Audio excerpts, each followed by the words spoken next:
الحمد لله نحمده ونستعينه ونستغفره ونعوذ بالله من شرور أنفسنا ومن سيئات أعمالنا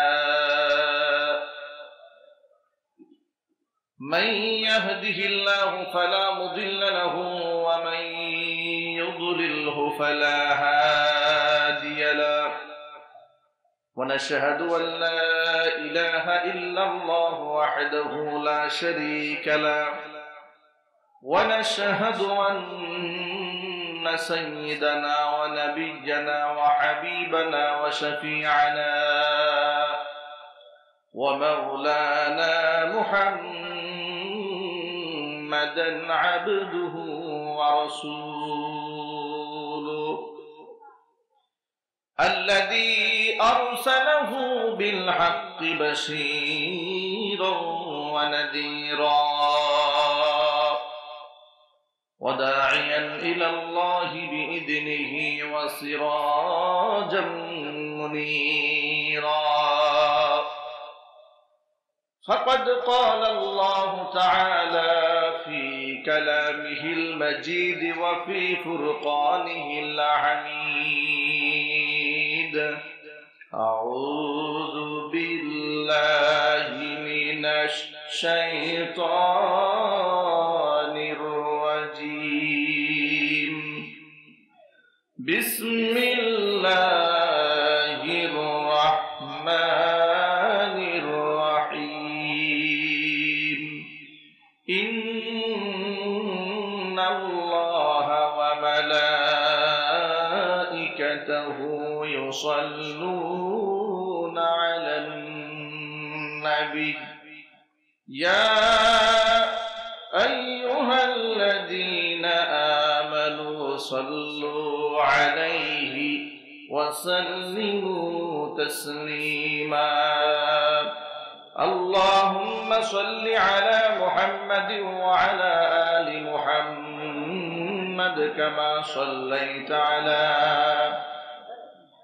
إبراهيم وعلى آل إبراهيم إنك حميد مجيد اللهم بارك على محمد وعلى آل محمد كما باركت على إبراهيم وعلى آل إبراهيم إنك حميد مجيد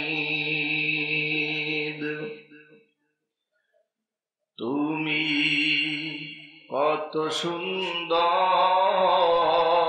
কি করে বুঝাই তুমি কত সুন্দর কি করে বুঝাই কোন ভাষা পাই না খুঁজে তোমার তুলনা তুমি নিজে তোমার তুলনা তুমি নিজে তুমি কত সুন্দর প্রভু কত সুন্দর কি করে বুঝাই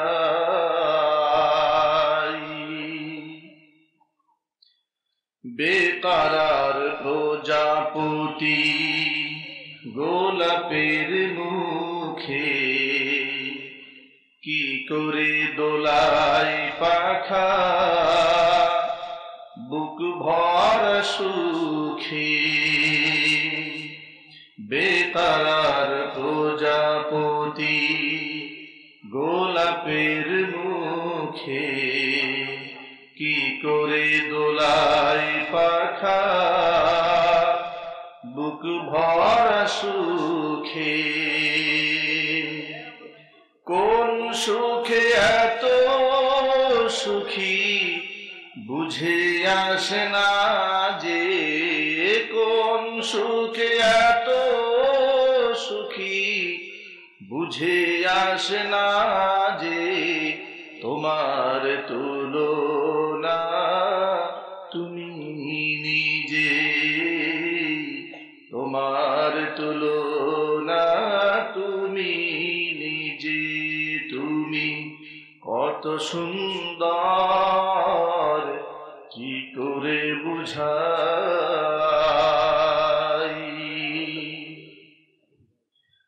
সাজানো এই পৃথিবীকে এত মায়া লাগে, এত ভালোবাসাবাসি কেন মনে জাগে, সাজানো এই পৃথিবীকে এত মায়া লাগে, এত ভালোবাসাবাসি কেন মনে জাগে। আবার বিরহ ঝরে আখি ভিজে ভিজে, আবার বিরহ ঝরে আখি ভিজে ভিজে। তোমার তুলনা তুমি নিজে, তোমার তুলনা তুমি নিজে। তুমি কত সুন্দর কি করে বুঝাই,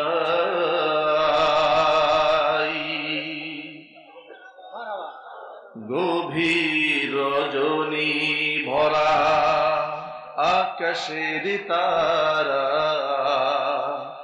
কার প্রেমে জেগে জেগে হয় দিশেহারা, গভীর রজনী ভরা আকাশের তারা, কার প্রেমে জেগে জেগে হয় দিশেহারা। তোমার প্রেমের ভার আর সহে না যে, তোমার প্রেমের ভার আর সহে না যে। তোমার তুলনা তুমি নিজে, তোমার তুলনা তুমি নিজে।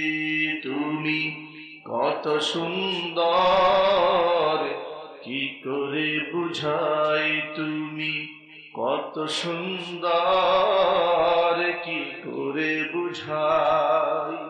কোন ভাষা পাই না খুঁজে, তোমার তুলনা তুমি নিজে, তোমার তুলনা তুমি নিজে, তোমার তুলনা তুমি নিজে।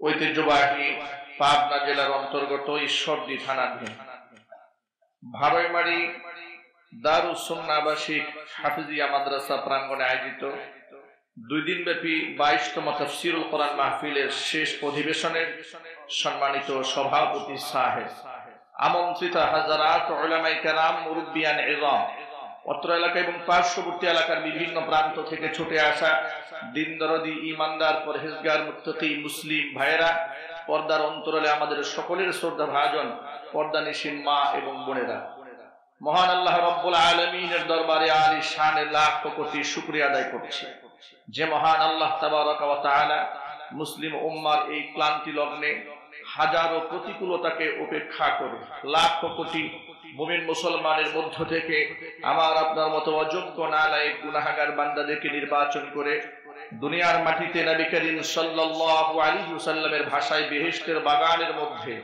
উলামায়ে কেরামের মজলিসে কোরআন হাদিসের মাহফিলে বা ওয়াক্ত বা আজমাত বা মোহাব্বত শামিল হওয়ার তৌফিক দান করেছেন। আপনারা খুশি না বেজার? কম না বেশি? উচ্ছ্বসিত কণ্ঠে খুশি মনে মন প্রাণ উজাড় করে আল্লাহ সুবহানাহু ওয়া তাআলার শেখানো ভাষায় শুকরিয়া আদায় করছি। জবান ছেড়ে দিয়ে সকলে একযোগে বলছি আলহামদুলিল্লাহ। রব্বানা লাকাল হামদ হামদান কাসীরা তাইয়িবান মুবারাকান ফীহি। রব্বানা লাকাল হামদু কামা ইয়ানবাগি লিজালালি ওয়াজহিকা ওয়া আযীমি সুলতানিকা। আল্লাহ সুবহানাহু ওয়া তাআলা আজকে তাফসীরুল কোরআন মাহফিলকে কবুল করুন। ভাড়ইমারি দারুস সুন্নাহ আবাসিক হাফিজিয়া মাদ্রাসাকে আল্লাহ পাক কিয়ামত পর্যন্ত কবুল করুন। মাদ্রাসার সভাপতি, সেক্রেটারি, কোষাধ্যক্ষ, সদস্যবৃন্দ, আসাতিজায়ে কেরাম, ছাত্র, গার্জিয়ান, মুহিব্বিন, মুতাআল্লিকিন, সংশ্লিষ্ট ব্যক্তিবর্গ সকলকে আল্লাহ তাআলা মাফ করে দিন। আজকে যারা মাদ্রাসার উন্নয়ন কল্পে দান করেছেন, সহযোগিতার হাত বাড়িয়েছেন, সকলের দানকে আল্লাহ তাআলা কবুল করুন। তাদের জানে মালে আল্লাহ পাক বরকত নসিব করুন। যত ভাইরা, যত বোনেরা বয়ান শোনার জন্য এসেছেন, আজকের মাহফিল থেকে পরিপূর্ণ ফায়দা মান হয়ে, উপকৃত হয়ে কোরআন সুন্নাহর ইলমকে অন্তরে ধারণ করে এখান থেকে ওঠার তৌফিক দান করুন। এই তাফসীর ওসিলা করে আল্লাহ সুবহানাহু ওয়া তাআলা সর্বস্তরের ভাইদেরকে, বোনদেরকে হেদায়েতে কামিলা নসিব করুন। আমরা কোরআন থেকে আল্লাহ পাকের হেদায়েত নিতে চাই। হেদায়েত হচ্ছে সঠিক পথের দিশা, যে পথে চললে আমি জান্নাতে যেতে পারবো, যে পথে চললে আমার জীবনটা সুশৃঙ্খল হবে, যে পথে চললে আমার জিন্দেগিটা পবিত্র হবে, আমি সম্মানিত হব দুনিয়াতে, সম্মানিত হব আখিরাতে। একজন ইমানদার ব্যক্তির টার্গেট হচ্ছে দু জাহান। এজন্য আল্লাহ সুবহানাহু ওয়া তাআলা দুআ শিখিয়েছেন, রব্বানা আতিনা ফিদ দুনিয়া হাসানা ওয়া ফিল আখিরাতি হাসানা ওয়া কিনা আযাবান নার। হে আমাদের রব, তুমি আমাদেরকে দুনিয়াতে কল্যাণ দান করো, আখিরাতে কল্যাণ দান করো, জাহান্নামের আগুন থেকে তুমি আমাদেরকে রক্ষা করো। জোরে বলুন আমিন। আমাদের ধর্মটা, আমাদের দর্শন, আমাদের কোরআন, আমাদের জীবন আদর্শ কি সুন্দর উপহার দিয়েছে আমাদেরকে। এমন কথা শিখায়নি যে দুনিয়াকে ধ্বংস করে দিয়ে, সব কিছু শেষ করে দিয়ে, স্ত্রী, সন্তান, সম্পদ, ফ্যামিলি সব বাদ দিয়ে তুমি পাহাড়ে চলে যাও, ধ্যানমগ্ন থাকো আর আল্লাহকে খুঁজে বেড়াও। ইসলাম সেটা বলে লা রাহবানিয়াতা ফিল ইসলাম। ইসলামে বৈরাগ্যতা বলতে কিছু নাই, এর কোন স্থান ইসলামে দেওয়া হয়নি। ইসলাম হচ্ছে প্রাকৃতিক ধর্ম। মানবিক সমস্ত বৈধ চাহিদাকে ইসলাম পূর্ণ করেছে। এমনকি একটা নিয়ন্ত্রণ বিধি মানুষকে আল্লাহ পাক উপহার দিয়েছে। কোরআন হচ্ছে এমন একটা গাইডলাইন, এমন একটা কিতাব যা পড়লেও সওয়াব হয়, বুঝলে জীবন ধন্য হয়, আমল করলে দুনিয়া এবং আখিরাত আলোকিত হয়। চিল্লায়ে বলুন আল্লাহু আকবার। কোরআন হচ্ছে সেই পাণ্ডুলিপি, কোন ব্যক্তি যদি না বুঝেও পড়ে, প্রতিটি হরফে হরফে 10টি করে নেকি আমলনামায় লেখা হবে। কোরআন যদি কেউ বুঝে, তার হৃদয়টা এমন ভাবে আলোকিত হবে। কোরআন যদি সে এই অনুযায়ী আমল করে, সে হবে পৃথিবীর শ্রেষ্ঠতম মানুষ। চিল্লায়ে বলুন সুবহানাল্লাহ। কোরআন নারীর অধিকারের কথা বলেছে, পুরুষের অধিকারের কথা বলেছে, শিশুর অধিকার ইসলাম স্টাবলিশ করেছে, মনিবের অধিকার, কৃষকের অধিকার, ধনীর অধিকার, গরিবের অধিকার, সকলের অধিকার ইসলাম সুপ্রতিষ্ঠিত করেছে পৃথিবীতে। আল্লাহু আকবার। আজকে আপনারা আমার সামনে হাজার হাজার পুরুষরা বসে আছেন। আমি অত্যন্ত আনন্দিত। এই পাবনার মাহফিল গুলোতে আসলে আমি অত্যন্ত আবেগ আপ্লুত হয়ে এই দৃশ্য দেখে, পাবনাতে পুরুষের পাশাপাশি, পুরুষের চেয়ে দ্বিগুণ মা বোনরা কোরআন শুনতে আসে। আল্লাহু আকবার। মা বোনদের এই আগ্রহ দেখে আমি সত্যিকার অর্থে দারুণ মুগ্ধ হয়েছি। কারণ কোরআন হচ্ছে এমন একটা কিতাব, আমার মা বোনদেরকে, শুধু মা বোনদের অধিকার প্রতিষ্ঠিত করার জন্য আল্লাহ পাক আলাদা চ্যাপ্টার দিয়েছেন, আলাদা সূরা নাযিল করে দিয়েছেন, আলাদা বিভাগ করে দিয়েছেন। সারা কোরআন মাজিদে যেখানে পুরুষের অধিকারের কথা আল্লাহ পাক বলেছেন, সেখানে নারীর অধিকারের কথা বলেছেন। কোন কোন ক্ষেত্রে পুরুষকে দায়িত্বশীলতার দিক থেকে শক্তিশালী আখ্যায়িত করেছেন, আবার অধিকারের দিক থেকে, মর্যাদার দিক থেকে নারীকে বেশি অধিকার দিয়েছেন। আল্লাহু আকবার বলেন। নারী এবং পুরুষের ভিন্ন ভিন্ন কর্মসংস্থান ভাগ করে দিয়েছেন। এমনকি নারী জাতি পৃথিবীতে জন্মগ্রহণ করাকে ইসলাম নিয়ামত বলে আখ্যায়িত করেছে। আজকালকে পৃথিবীর বুদ্ধিজীবীরা ইসলামকে নানাভাবে কটূক্তি করে, কথা বলতে হবে ঠিক কিনা, যার প্রমাণ আপনারা দেখেছেন। ডাক্তার জাফরুল্লাহ চৌধুরী একটি লাইভ টক শোতে ডক্টর এনায়েতুল্লাহ আব্বাসী সাহেবের সাথে যখন তার টক শো হয়েছে, অনেক অনেক আপত্তিকর প্রশ্ন তিনি তুলেছেন এবং প্রশ্নের মধ্যে ব্যাপক ইসলাম সম্পর্কে সংশয়ের কথা তিনি উল্লেখ করেছেন। কিন্তু তাদের কোরআন সুন্নাহ সম্পর্কে যদি আদৌ ন্যূনতম জ্ঞান থাকতো, তাহলে এই ধরনের সংশয় বালিতায় তারা ভুগত না। জোরে বলুন ঠিক কিনা। আমি আশ্চর্যান্বিত হয়ে যাই, একটা কুকুর তার মনিবকে চিনতে পারে। একটা কুকুরকে যদি আপনি 5 দিন খাবার খাওয়ান, এই কুকুরকে পিটিয়েও আপনি বাড়ির দরজা থেকে সরাতে পারবেন না। কুকুর এতটা মনিব ভক্ত হয়ে যায়। আর একজন মানুষ কি করে তার স্রষ্টার এত নাজ নিয়ামত ভোগ করার পরে তার স্রষ্টাকে অস্বীকার করে? কি করে তার স্রষ্টাকে ভুলে যায়? যদি বিবেক থাকে, বুদ্ধি থাকে, চোখের সামনে একটা মাইক দেখে যদি মনে হয় যে এটা এমনিতে আসে নাই, কোন একজন ইঞ্জিনিয়ার এটাকে আবিষ্কার করেছে, কথা বলেন ঠিক ঠিক, কোন একজন ব্যক্তি এটাকে বানিয়েছে, এই সামিয়ানা এমনি তৈরি হয়নি, প্রত্যেকটা মানুষ দেখা মাত্র বুঝে ফেলেছে। বেশ কিছু শ্রমিক এখানে কাজ করেছে, কেউ বাঁশ লাগিয়েছে, কেউ ইলেকট্রিক তার লাগিয়েছে, কেউ লাইট লাগিয়েছে, প্রত্যেকটা বিবেক এটা বলে। আর এত সুন্দর সুচারুরূপে পরিপাটি আসমান জমিন, লৌহ কলম চাঁদ সূরজ দেখার পরেও যদি কোন ব্যক্তি স্রষ্টার পরিচয় খুঁজে না পায়, ওর চেয়ে নাদান, ওর চেয়ে আহমাক, ওর চেয়ে নির্বোধ এই জমিন আর হতেই পারে না। এজন্য এই নির্বোধরা যখন জাতির বুদ্ধিজীবীতে পরিণত হয়েছে, তখন এই জাতির কপালের দুর্দশা নেমে এসেছে, কথা বলতে হবে ঠিক কিনা। কোরআন মাজিদ এই নির্বোধ ব্যক্তিদেরকে হাত থেকে জাতিকে রক্ষা করার জন্য রক্ষা কবচ দিয়েছে। ওদের সমস্ত সংশয়বাদীদের প্রশ্নের সকল জবাব আল্লাহ কোরআন নাজিল করে দিয়েছেন।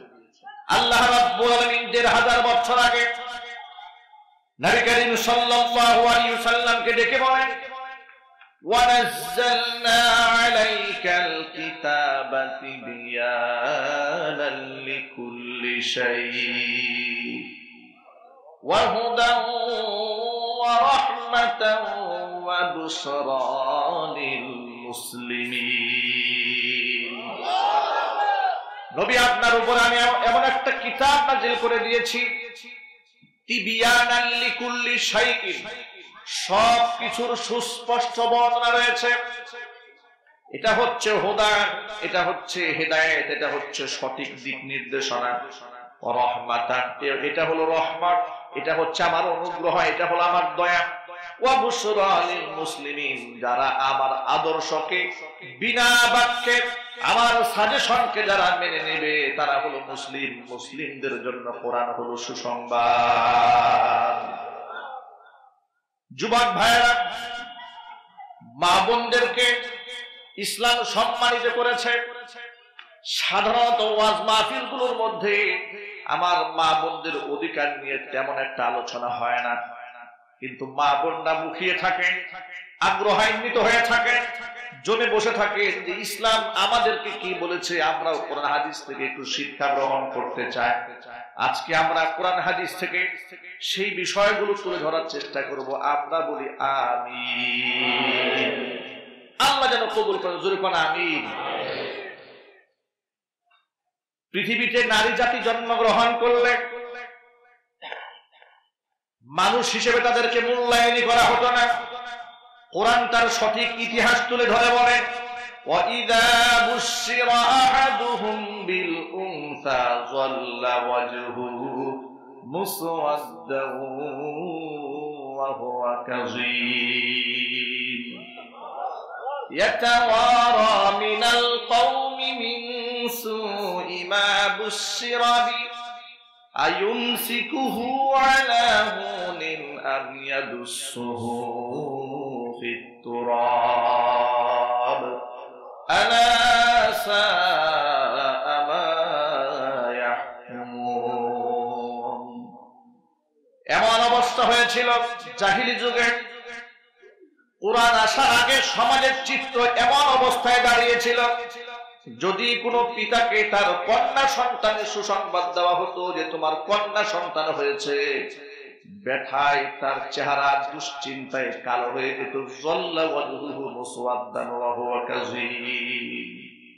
পেরেশান হয়ে চেহারা কালো হয়ে যেত। জাতি থেকে, এলাকার মানুষ থেকে নিজেকে আড়াল করে রাখতো, এলাকায় মানুষের সামনে মুখ দেখাতো না। লজ্জা পাওয়ার কারণটা শোনে। যুগ যুগ ধরে ওরা লড়াই করত, যুদ্ধ করত, আর মনে মনে ভাবতো ছেলে হলে তো আমার সাথে যুদ্ধ করবে, যুদ্ধ হবে, মেয়ে হলে তো আর যুদ্ধ হতে পারবে না। এটা হলো লস প্রজেক্ট। জুড়ে জুড়ে বলেন নাউজুবিল্লাহ। মেয়ে হলে অন্যত্র তাকে বিবাহ দিতে হবে, অথবা যুদ্ধ হয়ে গেলে, যুদ্ধে যদি আমার মেয়েটা বন্দী হয় তাহলে দাসী হবে। এটা হবে লজ্জাস্কর ব্যাপার। এই জন্য কন্যা সন্তান জন্ম নেওয়াটাকেই তারা অপরাধ মনে করত। এমনকি এলাকার মানুষের সামনে মুখ দেখাতো না। মুখ না দেখিয়ে কি করত? মনে মনে ভাবতো আইয়ুমসিকুহু আলাহু, এলাকার মানুষরা আমাদেরকে লজ্জা দেবে, শরম দিয়ে তোর মেয়ে হয়েছে। এত বড় লজ্জা, এটাকে মেনে নিয়ে কি সন্তানটা বাঁচায় রাখবো? আমি আদুসুহু ফিত তরাব, নাকি মেয়েটাকে জিন্দা মাটির নিচে পুঁতে ফেলবো? একটুখানি ভাবে না, ঠান্ডা মাথায় চিন্তা করেন সমাজের চিত্র কি ছিল পৃথিবীতে। মেয়ে সন্তান জন্মগ্রহণ করলে মনে মনে ভাবতো এর কি বাঁচায় রাখবো নাকি জিন্দা মাটির নিচে পুঁতে ফেলবো। আল্লাহ সুবহানাহু ওয়া তাআলা বলেন তাদের এই বিচার ফয়সালা কতই না জঘন্য ছিল।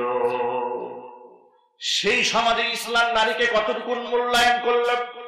আল্লাহর নবী বিশ্বনবী মুহাম্মদ রাসূলুল্লাহ সাল্লাল্লাহু আলাইহি সাল্লাম বললেন, যে ঘরের মধ্যে সর্বপ্রথম কন্যা সন্তান জন্মগ্রহণ করে ওই ঘরের জন্য রহমতের সবগুলি দরজা আল্লাহ পাক উন্মুক্ত করে দেন। আল্লাহর হাবিব সাল্লাল্লাহু আলাইহি সাল্লাম আরো অ্যাডভান্স করে বললেন, তোমরা মেয়েদেরকে গান বন্ধ করো না।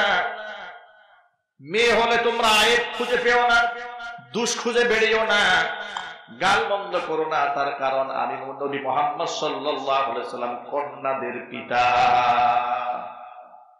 মেয়েদের ব্যাপারে নবীজি আরেকটা হাদিসের মধ্যে বলেন, যেই লোকের 3টা কন্যা সন্তান থাকে তার জন্য 3টি জান্নাত।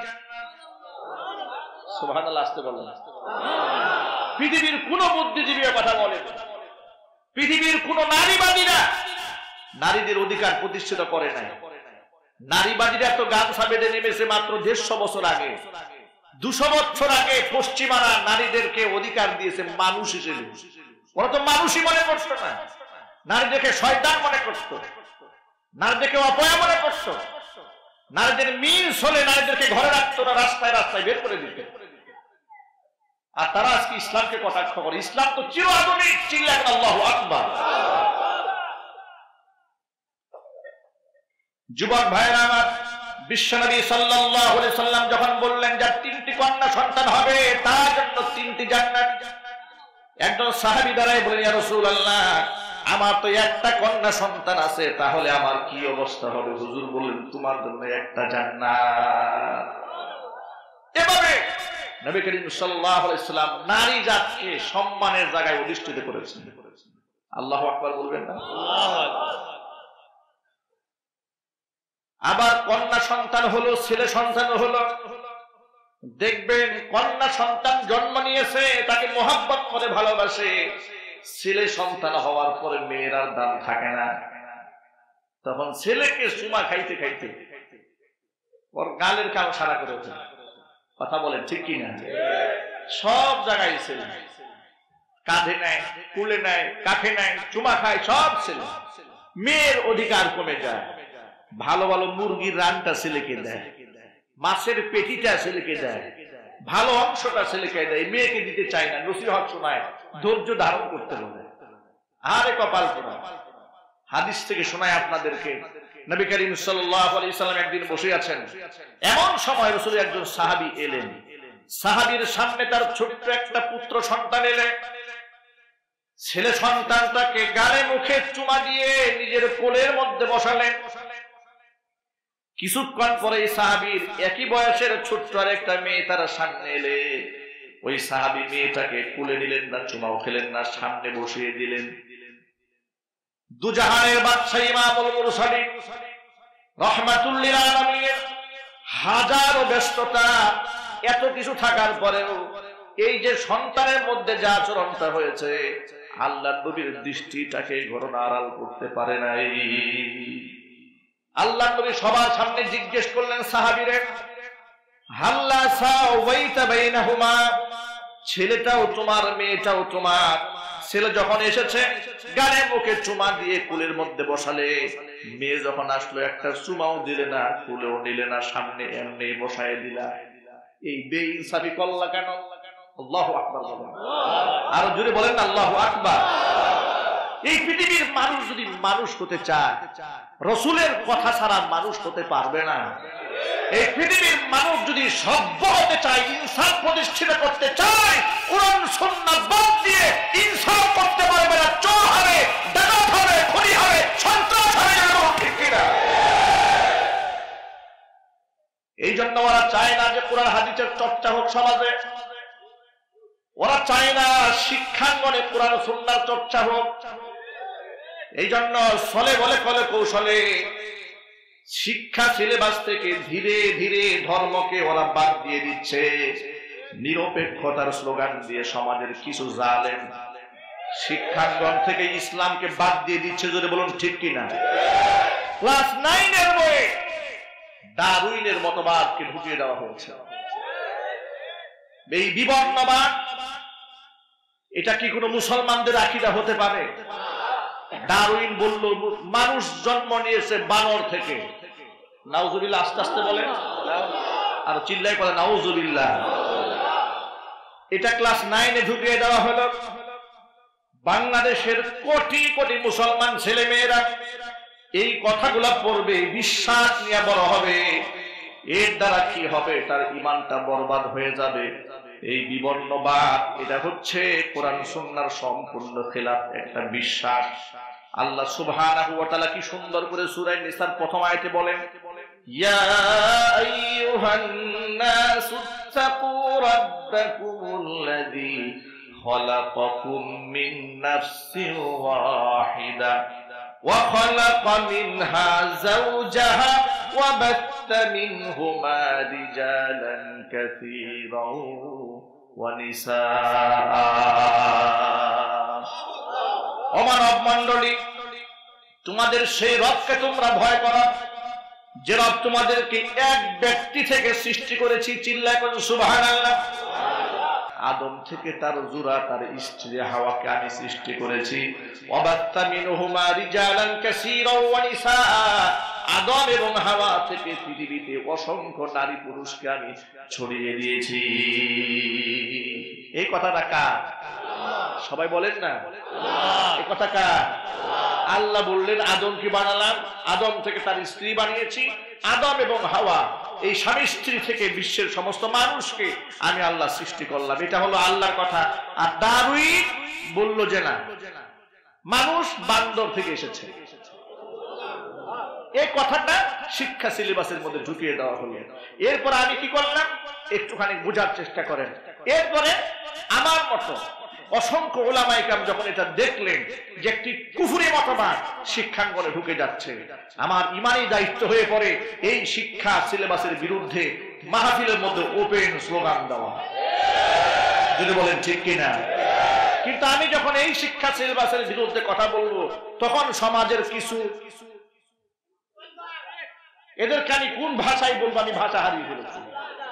এরা বলবে এই হুজুররা ওয়াজের মাঠে আসে ভালো কথা, ঠান্ডা ঠান্ডা মিষ্টি মিষ্টি ওয়াজ করবে। এই মিষ্টি খেলে কি হয়, কুদু খাইলে কি হয়, অত্যন্ত সোয়াবের কাজ হবে। তারা এসে স্কুলে কি হলো, সিলেবাসে কি হলো, কার গায়ে বোরকা থাকলো, কার গায়ে বোরকা থাকলো না, এটা নিয়ে হুজুরদের এত মাথা ব্যথা কেন? তাদেরকে মনে রাখতে হবে নবী করিম সাল্লাল্লাহু আলাইহি সাল্লাম বলেছেন, কোরআন সুন্নাহর জ্ঞানী জ্ঞানী ব্যক্তি হক্কানি উলামায়ে কেরাম হচ্ছেন জাতির ঈমানের পাহারাদার। জোরে বলতে হবে ঠিক কিনা? এই জন্য শিরকি কুফরি যদি সিলেবাসে ঢোকে তার প্রতিবাদ হবে। যদি রাজনৈতিক অঙ্গনে ইসলাম বিরোধী কর্মকাণ্ড হয় কোরআনের মাহফিল থেকে, তাদের বিরুদ্ধে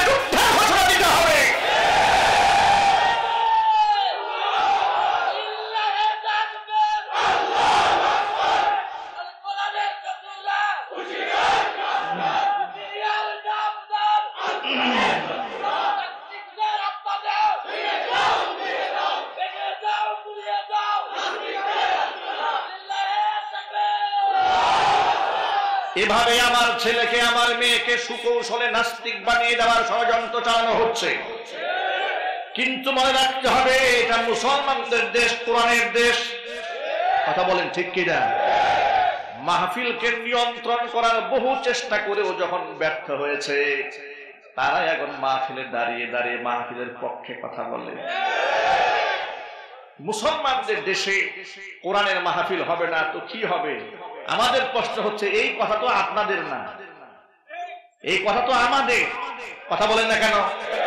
এই কথা তো আমাদের, আমাদের কথা আমাদেরকে শোনান। কারণটা কি? কারণ তারা বুঝে ফেলেছে যে এই জাতির সাথে কোরআন সুন্নাহর বিরুদ্ধে গিয়ে এই জাতির মধ্যে অন্ততপক্ষে টেকা সম্ভব হবে না। চিল্লায় বল ঠিক কিনা? এদেশে হাজার মুসলমানের বিভক্তি থাকতে পারে, কিন্তু কোরআন এবং সুন্নাহর মূল আদর্শিক ক্ষেত্রে কোনো বিভক্তি নাই। হাতে হাত রেখে তাদের কাঁধ মিলিয়ে বাতিল বিরোধী আন্দোলন সামিল হতে চান, তাদের দুহাত দেখতে চায়।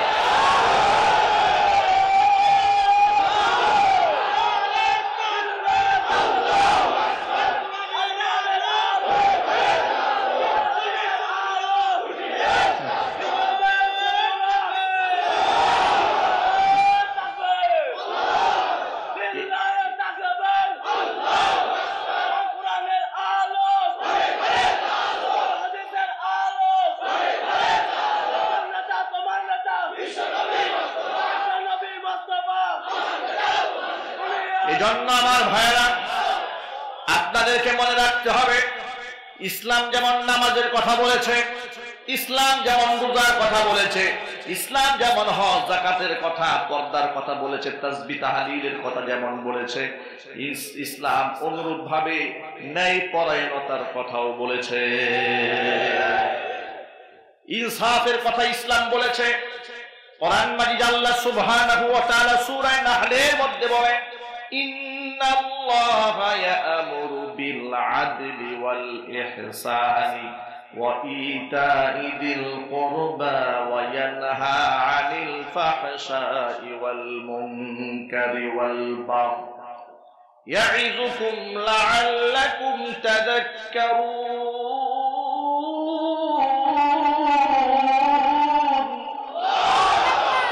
আল্লাহ রাব্বুল আলামিন বলেন, ইন্নাল্লাহা ইয়া'মুরুকুম বিল আদলি ওয়াল ইহসানি ওয়া ইতা'i যিল কুরবা।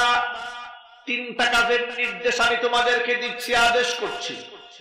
এক হচ্ছে বিল আদলি, ন্যায়পরায়ণতা, ইনসাফ, আদালত, ন্যায়পরায়ণতার নির্দেশ দিচ্ছি আমি তোমাদেরকে।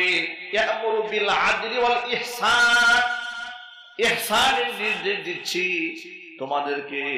ওয়া ইতা'i যিল কুরবা, তোমাদেরকে আত্মীয় স্বজনদেরকে দান করার, সাহায্য করার নির্দেশ দিচ্ছি আমি আল্লাহ। ওয়া ইয়ানহা 'আনিল ফাহশাই ওয়াল মুনকার, সব ধরনের অশ্লীল কথাবার্তা, কাজকর্ম থেকে তোমাদেরকে আমি নিষেধ করছি।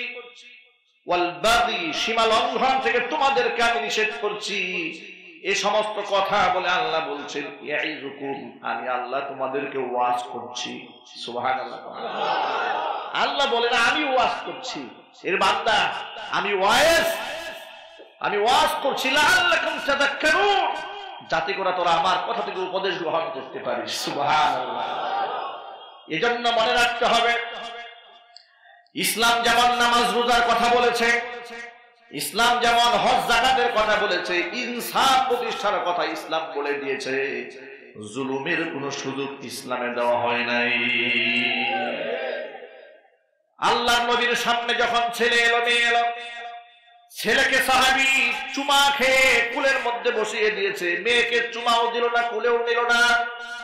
বিশ্বনবী মুহাম্মদ রাসূলুল্লাহ সাল্লাল্লাহু আলাইহি ওয়াসাল্লাম বললেন, এর সাহাবীরে হাল্লা সাওয়াইতা বাইনাহুমা, ছেলেও তোমার, মেয়েও তোমার।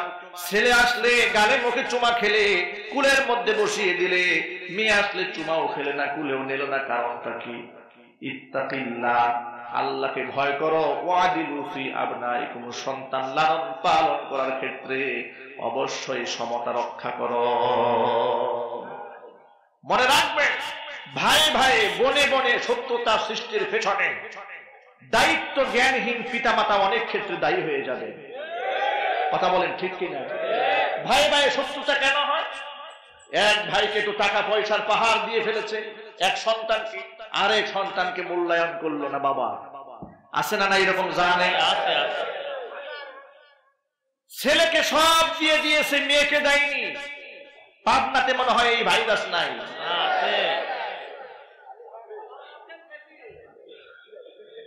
এই ভাইরাস করোনার থেকে মারাত্মক ভাইরাস, চিল্লায় কোন ঠিক কিনা?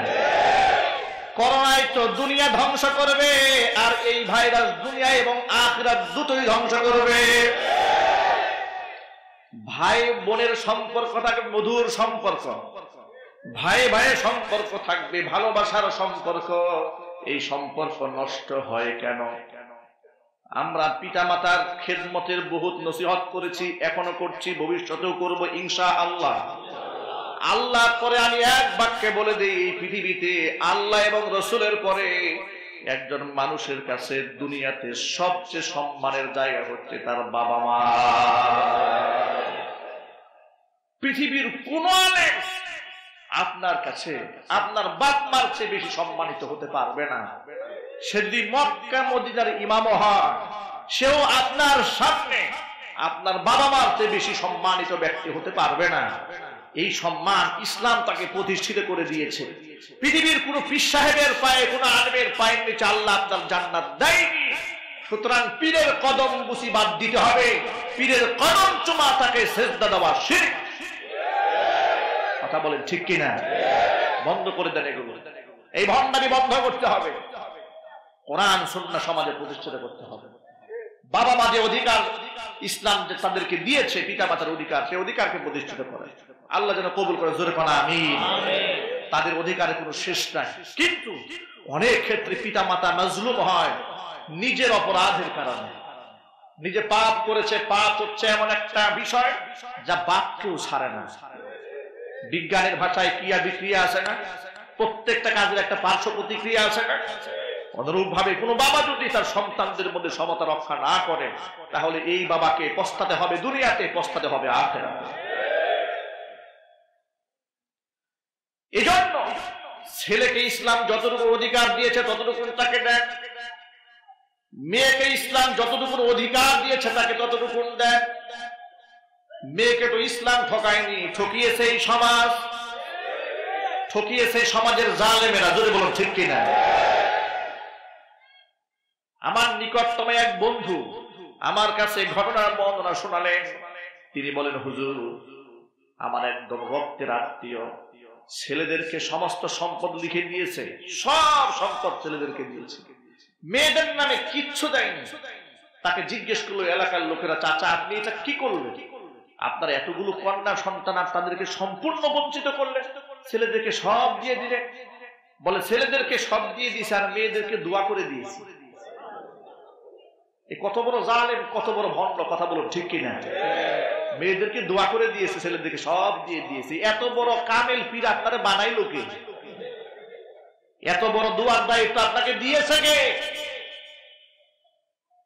কিন্তু আল্লাহ সুবহানাহু ওয়া তাআলার ফয়সালা দেখেন। লোকটা আমাকে বলে, হুজুর, দোয়া আল্লাহর কাছে কেমন ভাবে কবুল হয়েছে? সে তো তার মেয়েদের প্রতি জুলুম করেছে, ছেলেদেরকে সব দিয়ে দিয়েছে, কিন্তু ছেলেরা কিছুই রাখতে পারে না।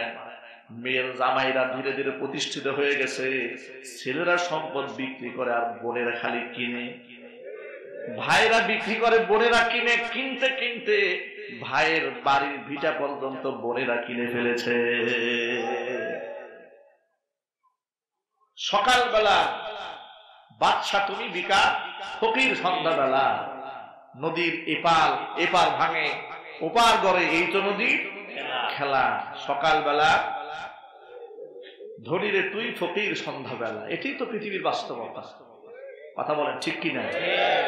মনে রাখতে হবে, জুলুম করা যাবে, তার মধ্যে জুলুম করা যাবে। যেখানে একটু কুলে নেওয়া এবং সুমা খাওয়ার ক্ষেত্রে জুলুম করা যাবে না, সেখানে সম্পদ দেওয়ার ক্ষেত্রে কতটা সতর্ক থাকতে হবে। আল্লাহু আকবার বলে। এখানে যত মেয়ের বাবারা এসেছেন, আলহামদুলিল্লাহ, আমি নিজেও আমি 2 মেয়ের বাবা। আলহামদুলিল্লাহ, আমার 2 কন্যা সন্তান, 1 পুত্র সন্তান। আমি যেহেতু 2 মেয়ের বাবা, আমার দৃঢ় প্রত্যয় এবং বিশ্বাস রয়েছে, আমার ঈমান, আমার ইয়াকিন, কোরআন থেকে আমি যা শিখেছি, রাসূল পাক সাল্লাল্লাহু আলাইহি ওয়াসাল্লামের সুন্নাহ থেকে আমি যা শিখেছি, আমি আমার প্রত্যেকটা সন্তানকে এমন ভাবে মহব্বত করি, ছেলে এবং মেয়েকে। ছেলে যদি আমার ডান চোখ হয়, মেয়ে আমার বাম চোখ। আপনারা বলেন, আপনি আপনার কোন চোখকে বেশি ভালোবাসেন? এই প্রশ্নের কি জবাব দেবেন? বলবেন যে ডান চোখটা মহব্বত একটু বেশি হয়, বাম চোখটা না থাকলেও চলে নাকি? সন্তানদেরকে এভাবে ভালোবাসতে হবে। সন্তানদেরকে আপনার দুই কিডনির মতো মহব্বত করতে হবে। আল্লাহু আকবার। ইসলাম আপনাকে ইনসাফ শিখিয়েছে। আমি আমার কন্যা সন্তানদের সাথে ইনশাআল্লাহ ইনসাফ করব। আপনারা কি ইনসাফ করতে পারবেন? রাজি আছেন? কারা কারা দু হাত দেখতে চায়?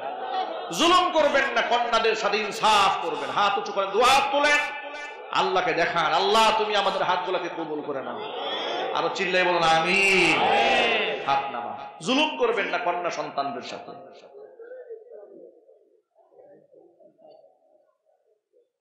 আমার যুবক ভাইয়েরা এবার শোনে, কন্যা হিসেবে যখন মেয়েটা দুনিয়াতে এলো, তার সম্মান ইসলামে আছে না নাই?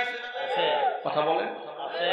আল্লাহর হাবিব সাল্লাল্লাহু আলাইহি সাল্লামের 4টা পুত্র সন্তান আল্লাহ পাক দিয়েছিলেন। 4 জন সন্তানে আল্লাহ জমিন থেকে বিদায় করে দিয়েছেন। ছোটবেলায় তারা জমিন থেকে বিদায় হয়েছে। আল্লাহ নবীর 4 জন কন্যা সন্তান লম্বা হায়াত পেয়েছিলেন, কিন্তু নবী করিম সাল্লাল্লাহু আলাইহি সাল্লাম জীবনে একবারের জন্য আল্লাহর কাছে দোয়া করে বলেন না, আল্লাহ ছেলেগুলা সব নিয়ে গেলা, শেষ বয়সে একটা ছেলে দিও। ছেলের জন্য কাঁদেন নাই, মেয়ের জন্য কেঁদেছেন।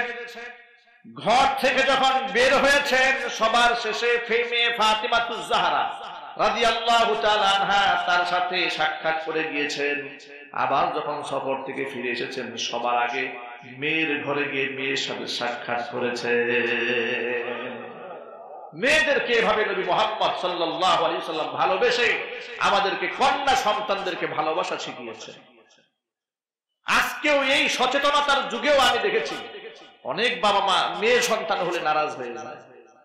আছে না? না পাবনায় মনে হয় এরকম হয় না? আমার কাছে লোকেরা এসে বলে, হুজুর গর্ভে বাচ্চা এসেছে, 5-6 মাস হয়েছে, আলট্রা করেছে, ধরা পড়েছে মেয়ে হবে। বাবার মাথা নষ্ট, মহিলাকে বলছে আবর্ষণ করে বাচ্চা ফেলে দাও। এটা কি মানুষ না জানোয়ার? মানুষ না জানোয়ার? মানুষ এত নিচে কিভাবে নামতে পারে? এত বড় জালেম কি করে হতে পারে? একের পর এক কন্যা সন্তান হয়েছে, এই অপরাধে অসংখ্য নারীদেরকে, মাদেরকে, বোনদেরকে জালেম স্বামীরা তালাক দিয়েছে। এমন ঘটনাও বাংলাদেশে আছে। কেন? তার গর্ভে কন্যা সন্তান। প্রিয় যুবক ভাইরা আমার, মা বোনেরা আমার, ইসলাম কি সুন্দর অধিকার আমার মা বোনদেরকে দিয়েছে।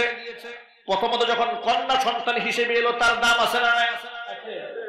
এখানে শেষ নয়। হুজুর বলেন যার 3টি কন্যা সন্তান হবে, ওই কন্যা সন্তানদেরকে যদি বাবা মহব্বত করে, আদব শেখায়, দিন শেখায় এবং সৎপাত্রস্থ করতে পারে, ওই 3 কন্যার বাবা আর আমি মুহাম্মদ সাল্লাল্লাহু আলাইহি ওয়াসাল্লাম জান্নাতের মধ্যে এই রকম পাশাপাশি থাকবো।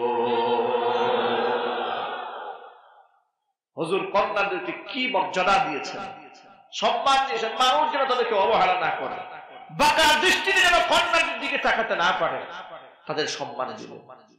তাদেরকে তাদের শিক্ষার অধিকারকে নিশ্চিত করলেন। বিশ্বনবী সাল্লাল্লাহু আলাইহি সাল্লাম বলেন, তালাবুল ইলমি ফরিদাতুন আলা কুল্লি মুসলিমিন ওয়া মুসলিমা। দ্বীনের ইলম শিক্ষা করা এটা প্রত্যেকটা মুসলমান নর এবং নারী উভয়ের জন্য ফরজ। আল্লাহু আকবার। এখানে নারীর শিক্ষার অধিকারকে নিশ্চিত করা হয়েছে, নারীর জন্মের অধিকার নিশ্চিত করা হলো, শিক্ষার অধিকারকে নিশ্চিত করা হলো। আবার এই নারীটা যখন স্বামীর কাছে যাবে, স্বামীদেরকে আল্লাহ সুবহানাহু ওয়া তাআলা সবক শিখাই দিলেন, স্বামীরা যখন তোমরা বিবাহ করতে যাবা, খবরদার মাগনা তো আনবেই না, যৌতুক তো নেবেই না। যৌতুক মনে হয় পাবনা ঢুকে না এখনো। পাবনায় কি যৌতুক আছে? আল্লাহ রাব্বুল আলামিন কি সুন্দর করে বলেন, লক্ষ্য করেন। আল্লাহ সুবহানাহু ওয়া তাআলা বলছেন, فانكحوا ما طاب لكم من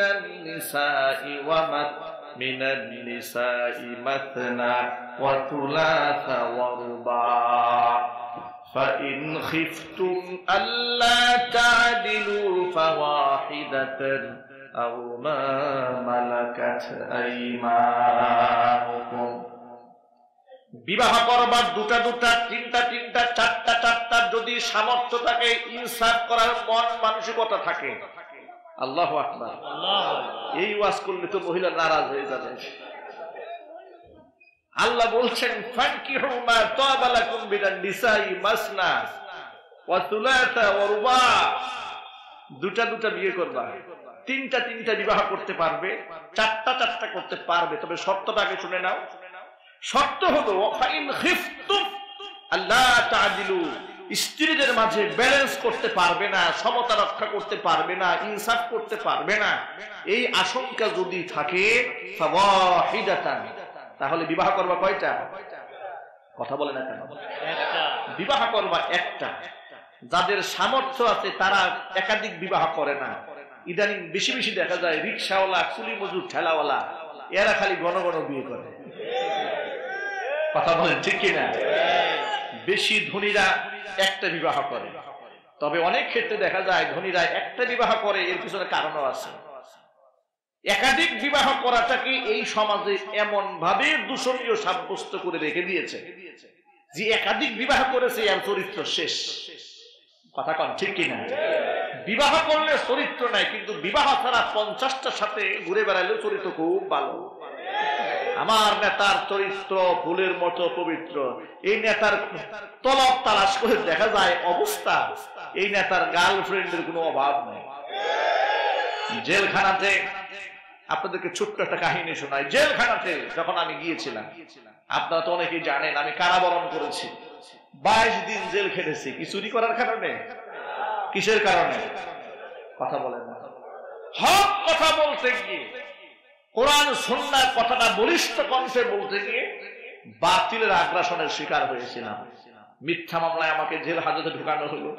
জীবনের বিরাট একটা এক্সপিরিয়েন্স হলো, সেখান থেকে অভিজ্ঞতা অর্জন করলাম। সেখানে এক বুড়া নেতা, 40 ঊর্ধ্ব বয়স, 50-এর কাছাকাছি, আমরা যে রুমে ছিলাম সে রুমে, জেলখানা তো বিরাট একটা কারবারের জায়গা, সেখানে চোর, ডাকাত, গুন্ডা, বদমাশ, নামাজি, বেনামাজি, তাহাজ্জুদ গুজারি সব পাবেন সেখানে। তো সেখানে এক বড় নেতা, কোন দলের নেতা সেটা বললাম না, তো আমার সাথে যে কারাবরণ করেছে সেই নেতার সাথে দুজন মহিলা দেখা করতে এসেছে। আমরা বললাম যে ভাই আপনি কার সাথে দেখা, গল্প গুজব হয়তো যখন আমরা রুমে থাকি, কে কার সাথে দেখা করতে আসলো, কোথায় কি কথা হলো, বললেন হুজুর আমার দুজন বান্ধবী আসছিল আমার সাথে দেখা করতে। আমি বললাম আপনার বান্ধবী মানে? আমার ধারণা করেছে তার ওয়াইফ এসেছে। বলে না, আমার বান্ধবীরা আসছে, 2 বান্ধবী আসছে দেখা করার জন্য। আপনি বললেন আমার বয়স কত আপনার? ওই ধরেন 40 ঊর্ধ্ব, 50-এর কাছাকাছি এরকম হতে পারে। 50-এর কাছাকাছি আপনার বান্ধবী থাকে। আবার শুনলাম আপনার নাকি একটা ছেলেও আছে। বলে হ্যাঁ ছেলে আছে। ছেলে কোন ক্লাসে পড়ে? ছেলে ইন্টারে পড়ে। আপনার ছেলে ইন্টারে পড়ে আর আপনি বান্ধবী নিয়ে ঘুরেন? তখন বলে হুজুর ঠিক হয়ে যাবে, কিছুদিন পরে এমনি ভালো হয়ে যাবে। ভাবতে পারেন আপনারা মানুষের চরিত্র কোথায় গিয়ে দাঁড়িয়েছে। এর বাস্তবতা সমাজে আছে না? এগুলো বাস্তবতা এভেলেবেল আছে। কথায় আছে বান্দর বুড়া হলেও গাছ বাবা ছাড়া না, একটা স্বভাব আছে না? এর বাস্তবতা দেখিয়েছে ময়মনসিংহের এমপি। যারা সোশ্যাল মিডিয়া ব্যবহার করেন যুবকরা খুব বুঝে ফেলেছে। আল্লাহ পাক এদেরকে হেদায়েত নসিব করে, জোরে করে আমিন। আমি যে কথা বলতে চেয়েছিলাম, একাধিক বিবাহ করা এটা অন্যায় নয়, অপরাধ নয়। যদি সে শরীয়ত সম্মত ভাবে কোরআন সুন্নাহ অনুযায়ী একাধিক বিবাহ করে, এটা নাজায়েজ নয়, হারাম কিছু নয়। তবে অবৈধ প্রেম ভালোবাসা করা হালাল না হারাম? আরো জোরে হারাম। এমন হারাম, অবৈধ প্রেম ভালোবাসার মাধ্যমে নারীদের চরিত্র নষ্ট হয়, পুরুষের চরিত্র নষ্ট হয়, সামাজিক অবক্ষয় হয়, সামাজিক অশান্তি সৃষ্টি হয়, রাস্তায় রাস্তায় অবৈধ সন্তানের জন্ম হয়। বিবাহকে সহজ করা উচিত, জিনাকে কঠিন বানানো উচিত। আমাদের দেশে রহস্যজনক ভাবে সত্য কথা, জিনা ব্যভিচারকে সহজ করা হয়েছে, বিবাহকে কঠিন বানিয়ে দেওয়া হয়েছে। বাল্য বিবাহের নামে ধোঁয়া তুলে অনেক সময় 16 বছর 17 বছরের উপযুক্ত মেয়েকে পর্যন্ত বিবাহের মধ্যে ফ্যাসাদ লাগাই দেওয়া হয়। কথা বল ঠিক কিনা?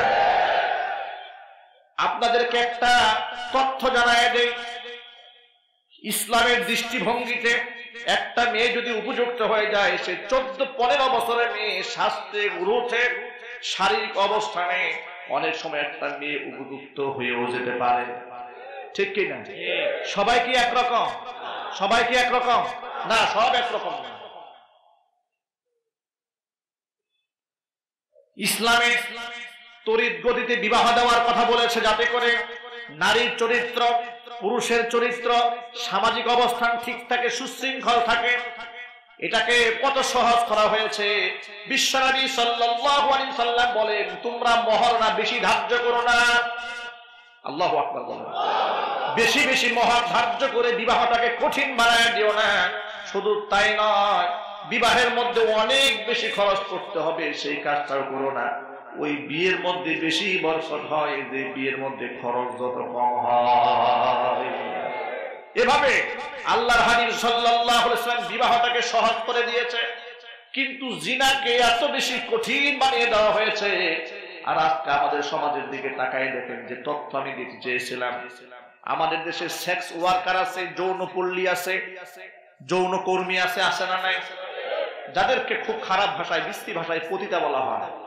পতিতা বৃত্তি করার জন্য এদেশে একটা মেয়ে কয় বছর বয়সে পারমিট পায়, এই তথ্য কি আপনারা জানেন? জানেন না।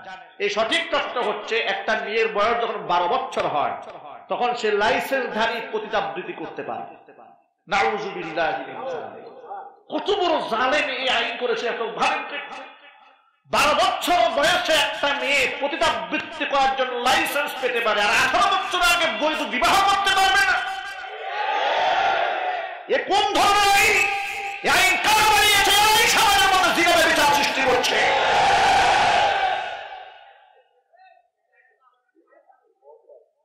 আমার সকল ভাইদেরকে বলতে চাই, ভাইয়েরা আমার, আমাদেরকে সচেতন হতে হবে, ইসলামটাকে বোঝার চেষ্টা করতে হবে। আল্লাহ যেন তৌফিক দান করে, জোরে করে আমিন। আমি আবার এই কথা বলে আপনাদেরকে, ছোট্ট ছোট্ট মেয়েদেরকে বিবাহ দেওয়ার ক্ষেত্রে উৎসাহ প্রদান করছি না, শুধুমাত্র তুলনামূলক ভাবে ডিফারেন্সটা দেখালাম যে কেন সমাজের মধ্যে জিনা ব্যভিচার বেড়ে যায়। যদি একটা মেয়ের বাবা, তার মা, তার আত্মীয় স্বজন 16 বছর 17 বছর বয়সের একটা মেয়েকে উপযুক্ত মনে করে শরীয়ত মোতাবেক বিবাহ দিয়ে দেয়, এটা কি অপরাধ? আর জোরে পান। 18 বছরের আগে বিবাহ দেওয়া আইনত দণ্ডনীয় অপরাধ, কিন্তু প্রেম করা যায় যাচ্ছে। কি নির্লজ্জ এই জাতি, কত বেহায়া এই জাতি। এই জাতির বইয়ের মধ্যে লেখা আছে, ক্লাস 8 এর বইয়ে লেখা আছে, উভয়ের সম্মতিক্রমে যৌন অনুভূতি দোষের কিছু নয়। এই জাতির চরিত্র হারাবে না তো কোন জাতির চরিত্র হারাবে? এগুলা শিক্ষা সিলেবাসে ঢুকায় কারা? কারা পাঠ্যপুস্তক নির্ধারণ করছে? মনে রাখতে হবে, আমাদেরকে সচেতন থাকা উচিত। প্রত্যেকটা মুসলমানের আপন আপন জায়গা থেকে এই সমস্ত অন্যায়ের বিরুদ্ধে গর্জে উঠতে হবে।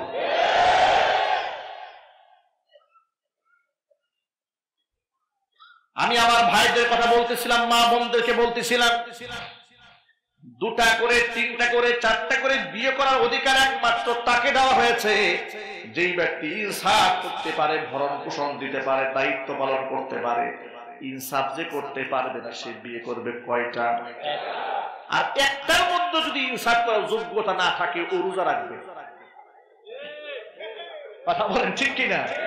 ওর বিয়ে করারই অধিকার নাই। যে বউয়ের প্রতি টর্চার করবে, বউকে মারবে, গালিগালাজ করবে, এমন জালে মনে হয় পাবনায় একজনও নাই। তরকারিতে একটু ঝাল হলো কেন, স্বামীর মেজাজ খারাপ হয়ে গেছে। লবণ একটু বেশি হয়েছে কেন, প্লেট ঢিল দিয়ে বাহিরে ফেলে দিয়েছে। রান্না একটু দেরি হলো কেন, মেজাজ খারাপ হয়েছে। তুমি মুসলমান হতে পারো নাই তো তুমি রাসূলের উম্মত হতে পারো নাই। ইসলাম শুধুমাত্র তোমাকে নামাজ শেখায়নি, ইসলাম তোমার জীবনের সব শিখিয়েছে। আয়েশা রাদিয়াল্লাহু তাআলা আল্লাহর নবী সাল্লাল্লাহু আলাইহি ওয়াসাল্লাম রহমতের নবী ক্লান্ত পরিশ্রান্ত হয়ে আমাদের ঘরের মধ্যে আসলেন। এসে অনেক সময় দেখেছেন রান্না বান্নার কাজ এখনো শেষ হয়নি। আল্লাহর নবী রাগও হন নাই, গুসাও করেন নাই, গুরু কুঞ্চিত করেননি। রান্নার কাজে রান্নাঘরে ঢুকে তরকারি কেটে কেটে নবীজি আমাদেরকে সাহায্য করেছে। এই জন্য যত ভাইরা এখানে এসছেন বিবাহিত, যাদের বউ আছে, কারা কারা হাত দেখতে চায়? মাশাআল্লাহ মাশাআল্লাহ, বহু মানুষের বউ আছে দেখা যায়, আলহামদুলিল্লাহ, হাত নামান। বউ নাই, কার কার হাত দেখি? অবিবাহিত কুমার কুমার ভালো করে হাত তুলে দোয়া করে দেবো আমরা ইনশাআল্লাহ। আচ্ছা, হাত নামান, হাত নামান। এখন একটা পরীক্ষা হয়ে যায়, বিবাহিত এবং অবিবাহিতর মধ্যে একটা টিম হবে, এখন প্রতিযোগিতা হবে, হবে তো ইনশাআল্লাহ? তাকবীরের ধরে দেওয়া হবে যে বিবাহিতদের গায়ে শক্তি বেশি না অবিবাহিতদের গায়ে। আপনারা কি প্রতিযোগিতায় প্রস্তুত? প্রস্তুত? এখন যারা অবিবাহিত কুমার যারা, তাদেরকে সুযোগ দেওয়া হচ্ছে, তারা তাকবীরে ধরে দিবে, কিন্তু যারা বিবাহিত তারা চুপ থাকবে। লিল্লাহি তাকবীর। এবার বিবাহিতদের গর্জনের পালা, দেখা যাক কাদের গর্জনের আওয়াজ বেশি। লিল্লাহি তাকবীর।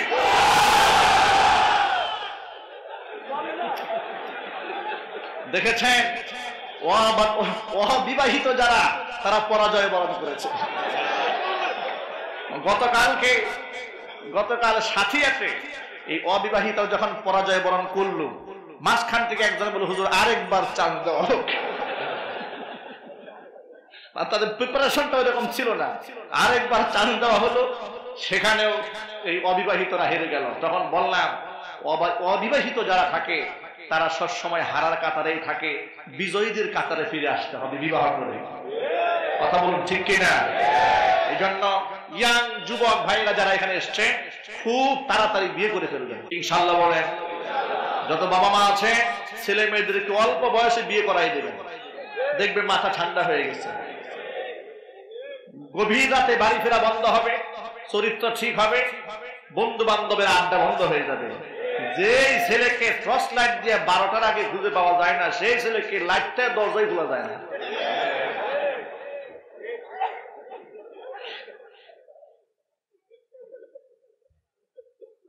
কোন এক আত্মীয় বাড়িতে বেড়াতে গিয়েছিলাম, ফজরের পরে,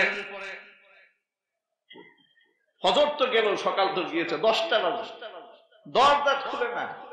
তারা বলে, হুজুর এই ছেলে তো সপ্তাহ সপ্তাহ বাড়ি আসতো না, আর এখন তো 11টা বাজে দরজাই খুলে না, ঘটনা কি?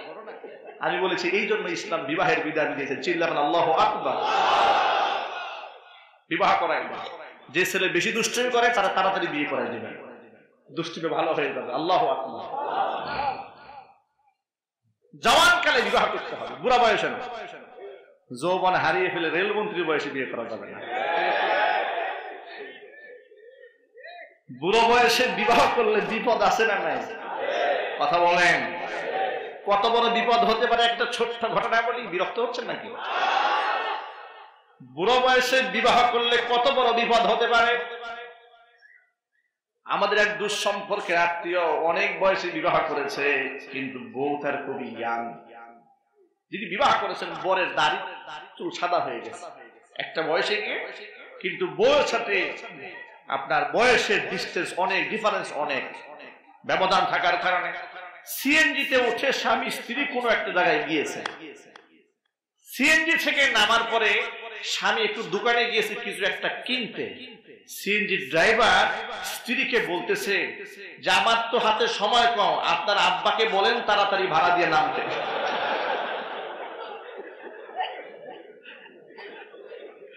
আমার হাতে সময় কম, আপনার আব্বাকে তাড়াতাড়ি ভাড়া দিয়ে নামতে বলে। এখন এই বেচারা বউ লজ্জায় আর মুখ তুলতে পারছে না, যে কিভাবে বলি যে উনি আমার আব্বা হন না আমার স্বামী হন। এটা কি বলার আর কোন সুযোগ আছে? না, এই সুযোগ নাই। এই কঠিন পরিস্থিতির জন্য দায়ী কার দায়ী? আমি এক মাহফিলে ঘটনা বলার পরে একজন দাঁড়িয়ে বলে, হুজুর এই কঠিন পরিস্থিতির জন্য রেলমন্ত্রী দায়ী।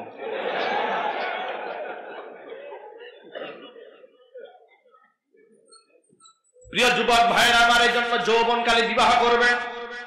বিশ্বনবী মুহাম্মদ রাসূলুল্লাহ সাল্লাল্লাহু আলাইহি সাল্লাম বলেছেন, ইয়া মাশারাশ শাবাব, হে যুবকেরা, মান ইসতাতাআ মিনকুমুল বাআতা ফালিয়াতাযাওয়াজ ফাইন্নাহু আগাদ্দু লিল বাসারি ওয়া আহসানু লিল ফারাজি। ও যুবকেরা, যাদের সামর্থ্য আছে মহারণা দেওয়ার, স্ত্রীর ভরণ পোষণ দেওয়ার সামর্থ্য যাদের আছে, তারা তোমরা তাড়াতাড়ি বিবাহ করে নাও। ফাইন্নাহু আগাদ্দু লিল বাসারি, এটা চোখের হিফাজত করবে, ও আহসানু লিল ফারাজি, লজ্জাস্থানের হিফাজত করবে। জোরে জোরে বলুন সুবহানাল্লাহ। ওমান লাম ইস্তাতি মিনকুমুল বাআতা, আর যাদের স্ত্রীকে ভরণ পোষণ দেওয়ার সামর্থ্য নাই, মহারণা দেওয়ার টাকা পয়সা নাই, একেবারেই হত দরিদ্র যদি হয়ে থাকো, তাহলে ফালিয়াসুম, সে যেন রোজা রেখে নিজেকে নিয়ন্ত্রণ করে। আল্লাহু আকবার। ইসলাম আপনাকে সুন্দর করে সাজেস্ট করেছে, আপনাকে পবিত্র রাখার বিধান দিয়েছে।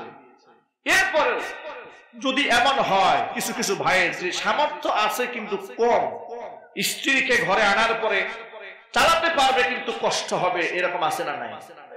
দেখেন, তাদের ব্যাপারে ইসলামে সুসংবাদ দেওয়া হয়েছে। আল্লাহু আকবার আগে বলেন।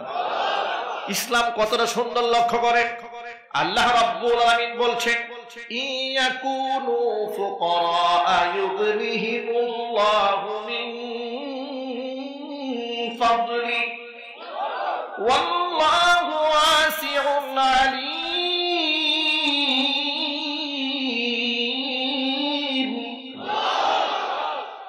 وأنكحوا الأيام منكم والصالحين من عبادكم وإمائكم।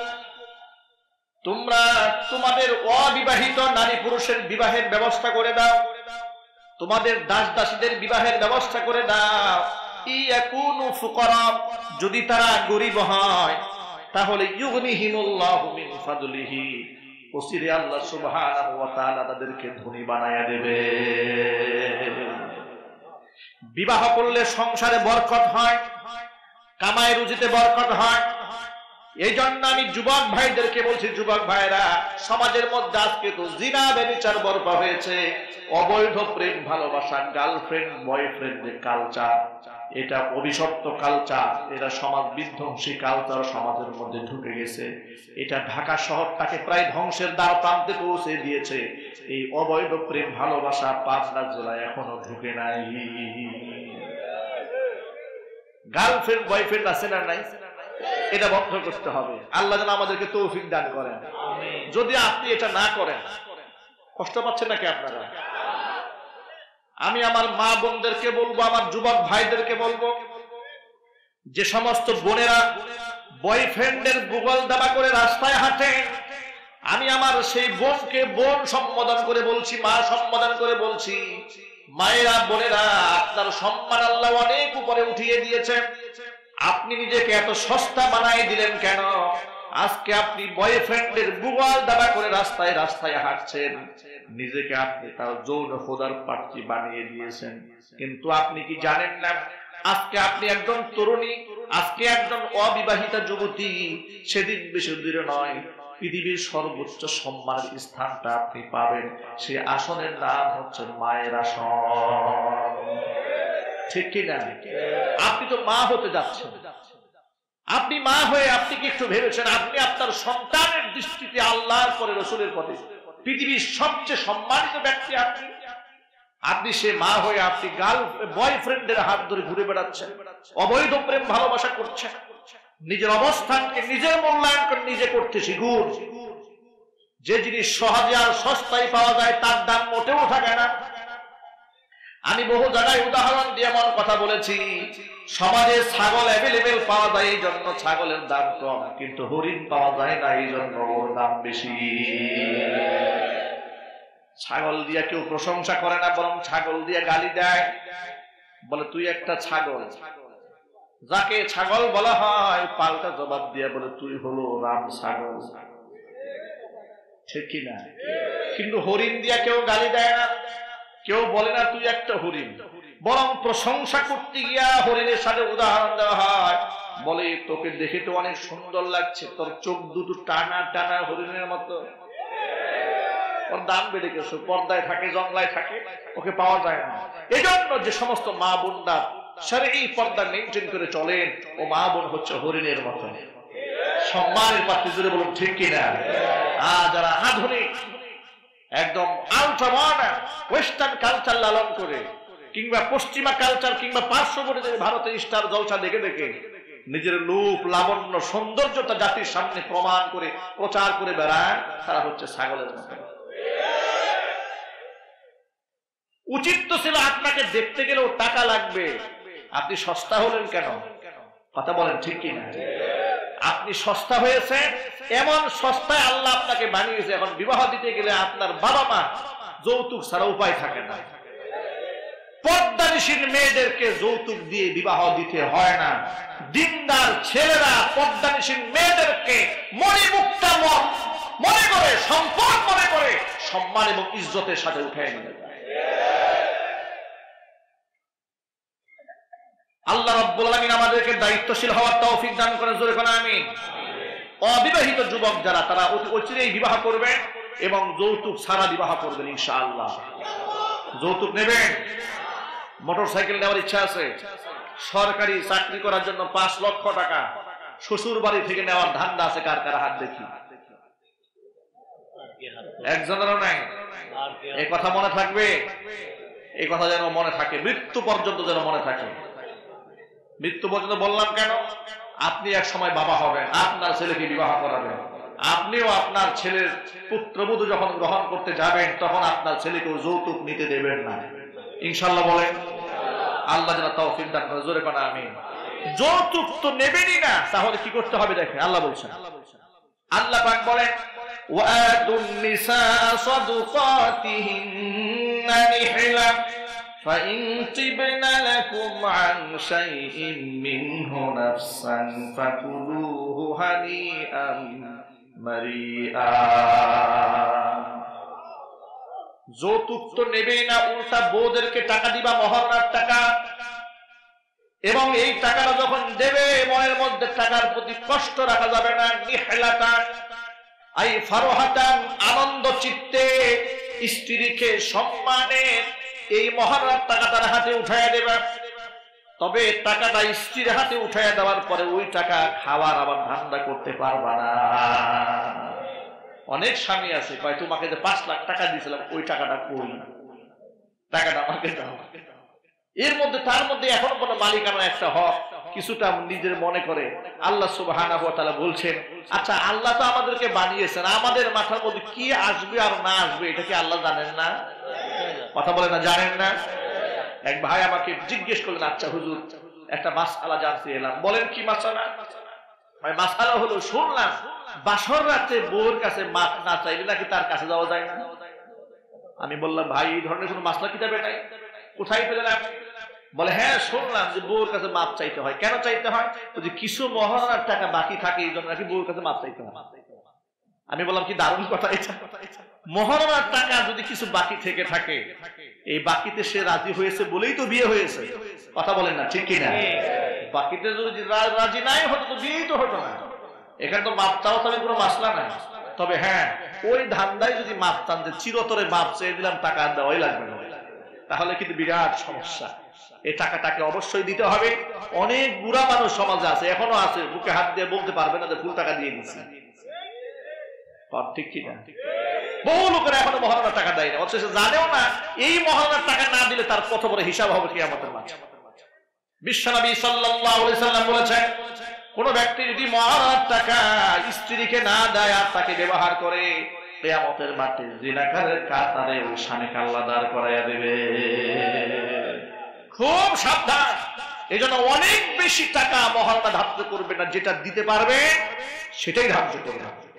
ঠিক আছে ইনশাআল্লাহ? আল্লাহ আমাদের তৌফিক দান করেন। এরপরে বাসর ঘরে গিয়ে টাকা রাখছে এক পাশে, উনি বসছেন আরেক পাশে।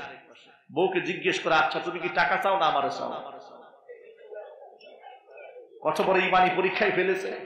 এখন কোন স্ত্রী বলবে যে আমার টাকা দরকার, স্ত্রী বলবে না আমি তো আপনাকে চাই। ঠিক আছে তাহলে টাকা না আমাদের ফেরত দাও। কঠিন মুসিবত। মহারণা থেকে নেওয়াও যাবে না, নেওয়ার ধান্দাবাজিও করা যাবে না। তবে হ্যাঁ সে যদি হাসি মুখে খুশি মনে স্বামীর অবস্থা দেখে নিজের কাছে 5 লাখ 2 লাখ 1 লক্ষ টাকা আছে, খুশি মনে যদি আপনাকে কিছু দেয় তাহলে আপনি সেটা খেতে পারবেন। কোরআন বলে দিয়েছে আল্লাহু আকবার, মানে সব রাস্তা, কোনো ফাঁক ফুকুর নাই ইসলামে। সুবহানাল্লাহ বলবেন না, একটা ফাঁক নাই। আমি যখন এই তাফসীরগুলো পড়ি আর মনে মনে ভাবি যে কোনো ছিদ্র নাই ইসলামে, সব ছিদ্র বন্ধ করে দেওয়া হয়েছে। আল্লাহ পাক বলছেন ফাইন তিবনা লাকুম আন শাইইন মিনহু নাফসান ফাকুলুহু হানিআন মারিআ। নিজের খুশি মতো নারী যদি তার মহারাজ টাকা থেকে কিছু টাকা ছাড় দিয়ে তোমাদেরকে দিয়ে দেয়, ফাকুলুহু হানিআন মারিআ, তাহলে তোমরা আনন্দ চিত্তে সেটা তোমরা খেতে পারবে। আল্লাহ রাব্বুল আলামিন আমার মা বোনদেরকে পরিপূর্ণ সম্মান দেওয়ার তৌফিক আমাদেরকে দান করে, জোরে বলেন আমিন। এভাবে নারীদের অধিকার সেখানেও দেওয়া হলো। এবং সর্বশেষ পৈতৃক সম্পত্তির মধ্যে নারীদের ওয়ারিশি অধিকার আল্লাহ প্রতিষ্ঠিত করে দিয়েছেন। আজকে বামপন্থী নাস্তিকরা কয়েকদিন আগে ডাক্তার জাফরুল্লাহ এই কথা বলেছে যে নারী পুরুষের পৈতৃক সম্পত্তির মধ্যে ইসলাম যে সমান অধিকার দেয় না, পুরুষকে যা দিয়েছে নারীকে তার অর্ধেক দিয়েছে। এটা করা হলো কেন? এই জ্ঞানের জবাবটা যদি সে শিক্ষিত হতো, জ্ঞানী হতো, তাহলে সে প্রশ্ন করতো না। সে কোরআনের বিধানের উপর সংশয় পেশ করেছে, ঠিক কিনা? উদাহরণ দিয়ে আপনাদেরকে আগে শোনাই দেই, শোনেন। কোরআনে এক জায়গায় তো শুধু বলেছে লিযযাকারি মিসলু হাযিল উনসায়াইন, পুরুষ যা পাবে নারী তার অর্ধেক পাবে, নারী যা পাবে পুরুষ তার দ্বিগুণ পাবে। একটা জায়গায়, সেই জায়গাটা হলো শুধুমাত্র বাবার ওয়ারিশের ক্ষেত্রে, ঠিক কিনা? কিন্তু এটা এই নাস্তিকটা জানা নাই, একটা মেয়ে শুধু বাবার কাছ থেকেই পায় না, একটা মেয়ে তার বাবার কাছ থেকে পায়, তার স্বামীর কাছ থেকে পায়, তার ভাইয়ের কাছ থেকে পায়, এমনকি তার নিজের সন্তানের কাছ থেকেও পায়। 4টা জায়গা থেকে নারী পায়। কিন্তু এটা হচ্ছে অব্যবহৃত সম্পদ। নারীকে সম্পদ দেওয়া হয়েছে কিন্তু খরচের কোনো জায়গা দেওয়া হয়নি। পুরুষকে এক জায়গায় দ্বিগুণ দেওয়া হয়েছে, কিন্তু দায়িত্ব কতগুলো দেওয়া হয়েছে দেখেন। বিবাহ করার সময় মহারণা দাও, বিবাহ করে ঘরে আনার পরে এই স্ত্রীর বাসস্থান, তার থাকা, তার খাওয়া, তার পর্দা পুশিদার সব দায়িত্ব তোমার। সন্তান হলে তার সমস্ত ভরণ পোষণের দায়িত্ব তোমার। আত্মীয় স্বজন যারা আসবে, শ্বশুর বাড়ি আত্মীয় স্বজন 100 জন আর 500 জন যদি আসে, এই দায়িত্ব তোমার স্ত্রীর না, দায়িত্ব তোমার নিজে। আল্লাহু আকবার। ইসলাম কিভাবে পুরুষদেরকে দায়িত্ব দিয়েছে। একটা জায়গার মধ্যে শুধু পুরুষকে কিছু বেশি দিয়েছে, বেশি নয়, দায়িত্ব বেশি, তার টাকার খরচের অংশটাও বেশি। আপনাদেরকে আরেকটা কথা বলি, একজন লোকের যদি 2টি সন্তান থাকে, বাজারে পাঠাচ্ছে বড় ছেলে আর ছোট ছেলেকে। বড় ছেলেকে বাবা বাজারে যাওয়ার সময় 500 টাকা হাতে দিয়েছে। কয়শো টাকা? সবাই বলে 500 টাকা হাতে দিয়ে দিল। ছোট ছেলে বাজারে যাচ্ছে, তার সাথে ছোট ছেলের হাতে দিল 200 টাকা। কিন্তু ছোট ছেলের হাতে 200 আর বড় ছেলের হাতে দিয়েছে 500। 500 টাকা দেওয়ার পরে বড় ছেলেটার হাতে বাবা 400 টাকার বাজার ধরিয়ে দিয়েছে। এবার আপনারা বলেন লাভ হলো কার, লস হলো কার? কি ছোটওয়ালা লস হয়ে গেছে? ছোট ছেলের তো কোনো ব্যবহার নাই, তার কোনো বাজার নাই, 200 টাকা পেয়েছে পুরোটাই পকেটে রাখবে। আর বড় ছেলেকে 500 টাকা দিয়েছে, 400 টাকার বাজার ধরিয়ে দিয়েছে। পুরুষের অবস্থা এই হয়েছে, পুরুষকে সম্মানের ক্ষেত্রে দ্বিগুণ দেওয়া হয়েছে, কিন্তু মহারণার দায়িত্ব পুরুষের, স্ত্রীকে ভরণ পোষণ দেওয়ার দায়িত্ব পুরুষের, আত্মীয় স্বজন আসবে দায়িত্ব পুরুষের, স্ত্রী অসুখ হবে, যা কিছু হবে সব দায়িত্ব আল্লাহ পুরুষকে দিয়েছে। এই জন্য ইসলাম নারীর উপর জুলুম করে নাই, বরং নারীর উপর ইনসাফ করেছে।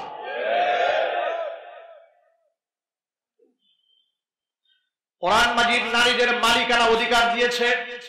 সুবহানাল্লাহ। দেখেন ইসলাম নারীকে কত কিছু দিয়েছে। কোরআন মাজিদ নারীদেরকে মালিকানা অধিকার দিয়ে বলে দিয়েছে লিররিজালি নাসিবুম মিম্মা তাসাবু ওয়া লিন-নিসাই নাসিবুম মিম্মা তাসাবনা। পুরুষরা যা ইনকাম করবে তার অংশ পুরুষের, নারী যা ইনকাম করবে সেই নারীর অংশ নারী। এখানে পুরুষের মালিকানা হবে না। জোরে জোরে বলেন সুবহানাল্লাহ। এর মানে কোনো মা কোনো বোন যদি চাকরি করে যে বেতনটা পাবে সেই বেতনের মালিকানার মধ্যে স্বামীর অধিকার নাই। আল্লাহু আকবার। এভাবে নারীর কর্মের অধিকার দিয়েছে, শ্রমের অধিকার দিয়েছে, ঘামের অধিকার দিয়েছে, কিন্তু সব দিয়েছে, কিন্তু কর্মসংস্থান ভিন্ন ভিন্ন করে দিয়েছে। পুরুষদের সেকশন থাকবে, তুমি সেই সেকশনে থাকতে পারবে না, তোমার সেকশন আলাদা, পুরুষের সেকশন আলাদা, নারীদের সেকশন আলাদা, বিভাজন করে দিয়েছেন, ভাগ করে দিয়েছেন। এর মধ্যেই রয়েছে নারীদের সম্মান, এর মধ্যেই রয়েছে নারীদের ইজ্জত। আল্লাহ সুবহানাহু ওয়া তাআলা আমার মা বোনদেরকে ইসলামের এই বিধিবিধানগুলো মেনে চলার তৌফিক দান করে, জোরে করে আমিন। আবার নারীরা যেন তাদের অধিকার থেকে বঞ্চিত না হয়ে যায়। সমাজপতি যারা আছেন তাদেরকে আল্লাহ রাসূল দায়িত্ব দিয়ে দিয়েছেন। হুজুর বলেন, আলা কুল্লুকুম রাঈন ওয়া কুল্লুকুম মাসউলুন আন রাইয়াতিহি, তোমরা প্রত্যেকেই দায়িত্বশীল, প্রত্যেকের দায়িত্বের ব্যাপারে কিয়ামতের মাঠে তোমাদেরকে জবাবদিহিতা করা হবে। আজকে যারা ইসলাম সম্পর্কে জানে না, কোরআন সম্পর্কে যাদের জ্ঞান নাই, তারাই নারী অধিকারের নামে আমার মা বোনদেরকে রাস্তায় নামিয়ে তাদেরকে সস্তা বানিয়ে দিয়েছে। বাজারের পণ্য তারাই বানিয়ে দিয়েছে। নাস্তিকদের কারণে সমাজের মধ্যে নারীরা ধর্ষিত হয়, জুড়ে বলেন ঠিক কিনা?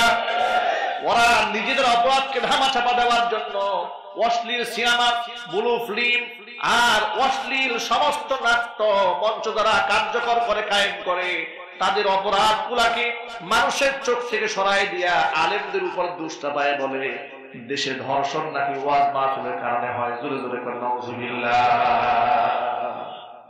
ওয়াজ মাহফিলের মধ্যে নাকি নারী বিদ্বেষী বক্তব্য দেওয়া হয়।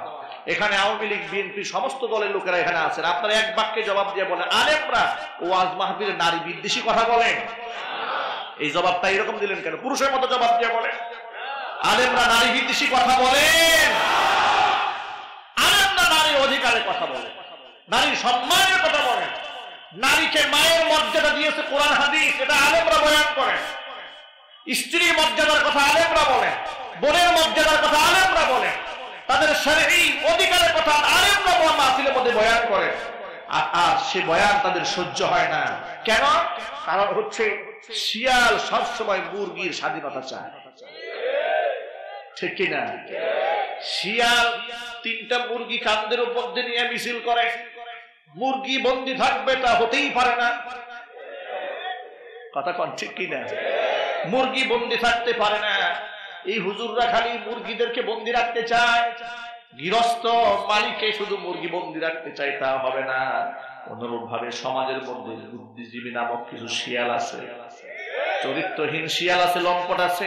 আলেমরা যখন দেশের মুসলিম নারীদেরকে বলেন, মায়েরা বোনেরা পর্দা করে চলেন, শরীয়ত শরঈ পর্দা মেনটেন করে চলেন, পর্দা করে চলবেন, হাত মোজা পা মোজা চেহারা ঢেকে রাখবেন, হাত পা ঢেকে রাখবেন, তখন বুদ্ধিজীবী মহল নারীবাদীর নামে, নারীর অধিকারের নামে স্লোগান দিয়ে বলে যে না, নারীদেরকে বোরকার মধ্যে আবদ্ধ করা যাবে না, তাদেরকে স্বাধীনতা দিতে হবে।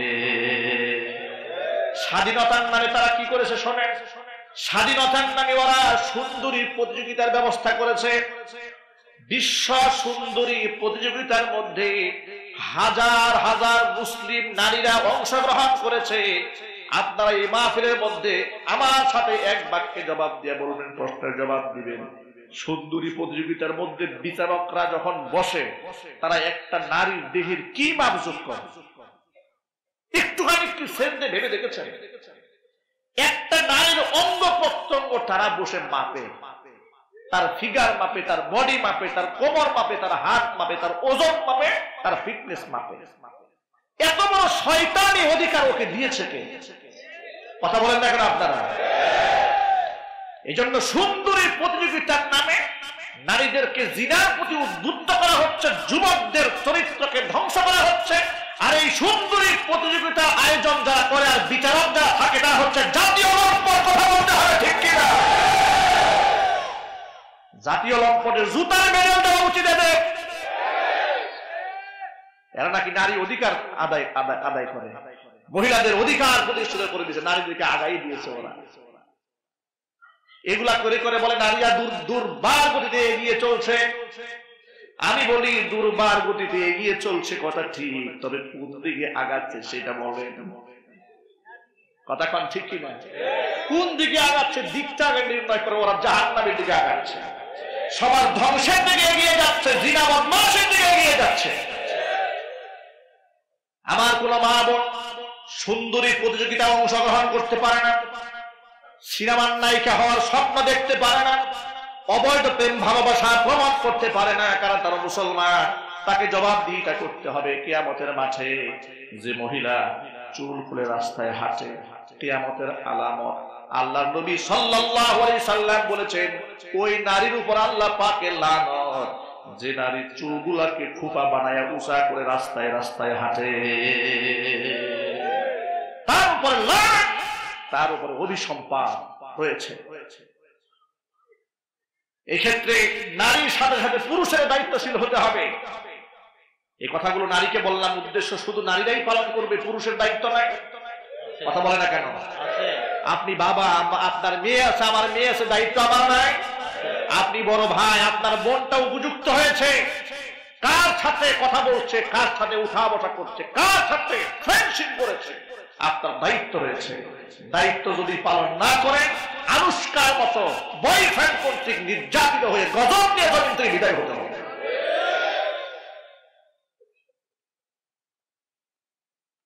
বিশ্বনবী সাল্লাল্লাহু আলাইহি সাল্লাম বলেছেন, সালাতাতুন হারামাল্লাহু আলাইহিমুল জান্নাহ, তিন শ্রেণীর জন্য জান্নাত হারাম। কয় শ্রেণী? জোরে বলে। তিন শ্রেণীর জন্য জান্নাত হারাম। এক নাম্বার হচ্ছে মুদমিনুল খামর, যারা মদ পান করে, যারা মদ্যপায়ী, তাদের জন্য জান্নাত হারাম। দুই নাম্বার হচ্ছে ওয়ালা আকু, পিতা মাতার অবাধ্য সন্তান যারা, তাদের জন্য জান্নাত হারাম।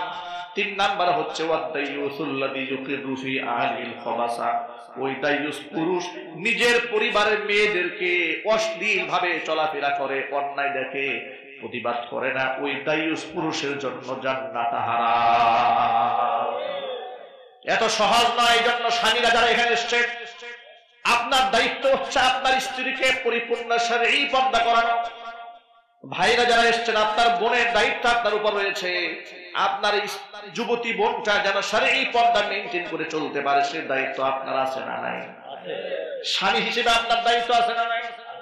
এই জন্য আল্লাহ রাব্বুল আলামিন আমাদেরকে দায়িত্বশীল হওয়ার তৌফিক দান করেন। জোরে জোরে বলেন আমিন।